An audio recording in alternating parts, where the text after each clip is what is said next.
PETA's article, Animal Agriculture Compromises Effectiveness of Antibiotics, says producers load the animals up with antibiotics indiscriminately.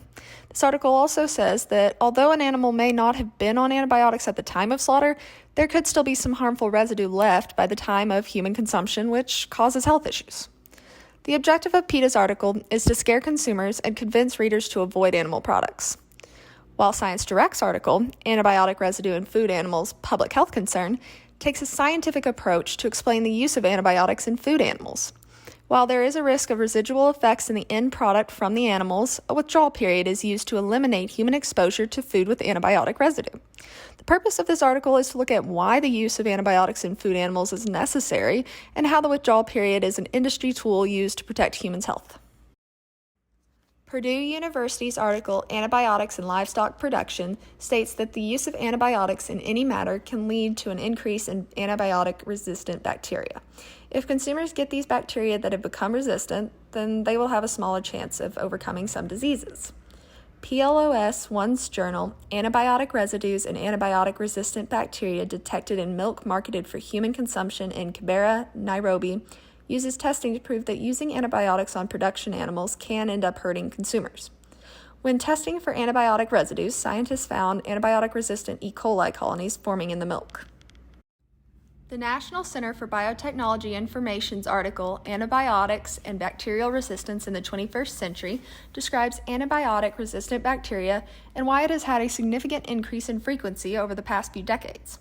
The author then lists facts about antibiotic resistance and then goes into expressing why pharmacy companies have not been interested in antibiotic research.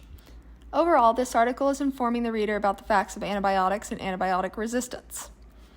The Wiley Online Library at Texas A&M's article, Impacts on Livestock Producers and Veterinarians of FDA Policies on Use of Medically Important Antibiotics in Food Animal Production, discusses how antibiotics are used in both human health and livestock production, and how any use of these antibiotics encourages antibiotic resistance.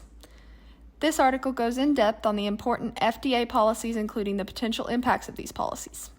Similar to the other article, it was written to inform the people on what is really going on in the antibiotic industry and how the regulation of antibiotics can be beneficial in the livestock industry. In the popular article, Worried About Antibiotics in Livestock, Here Are the Facts, written by the Seattle Times, the author debunks the myth that there are antibiotics in milk and food products. They explain that the USDA and CDC require that all animals be clear of antibiotics when milk is gathered for sale, and all milk that tests positive for antibiotics is thrown out.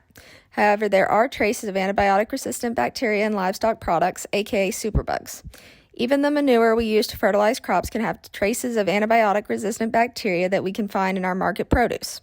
The FDA has created more regulations on antibiotic use in foodstuffs to combat our superbug crisis. My scientific article about antibiotic use and potential health impacts goes further into explaining topics addressed in my previous article. This article states the same fact that antibiotic-resistant bacteria is a problem, but also addresses that this crisis affects lower socioeconomic countries who don't have the resources such as veterinarians or sanitation methods.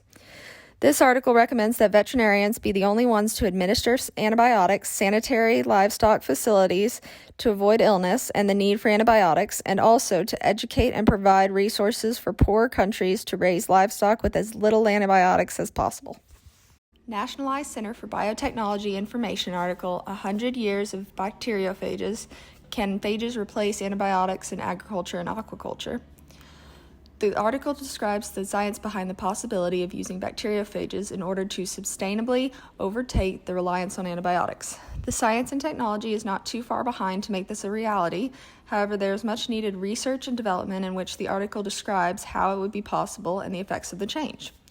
P&A's article, Antibiotics in Agriculture, When Is It Time to Close the Barn Door? The article gives the statistics over the growing problem of antibiotics in the agricultural industry and provides an in-depth look at what that reliance may hold in store for the industry and general population as a whole.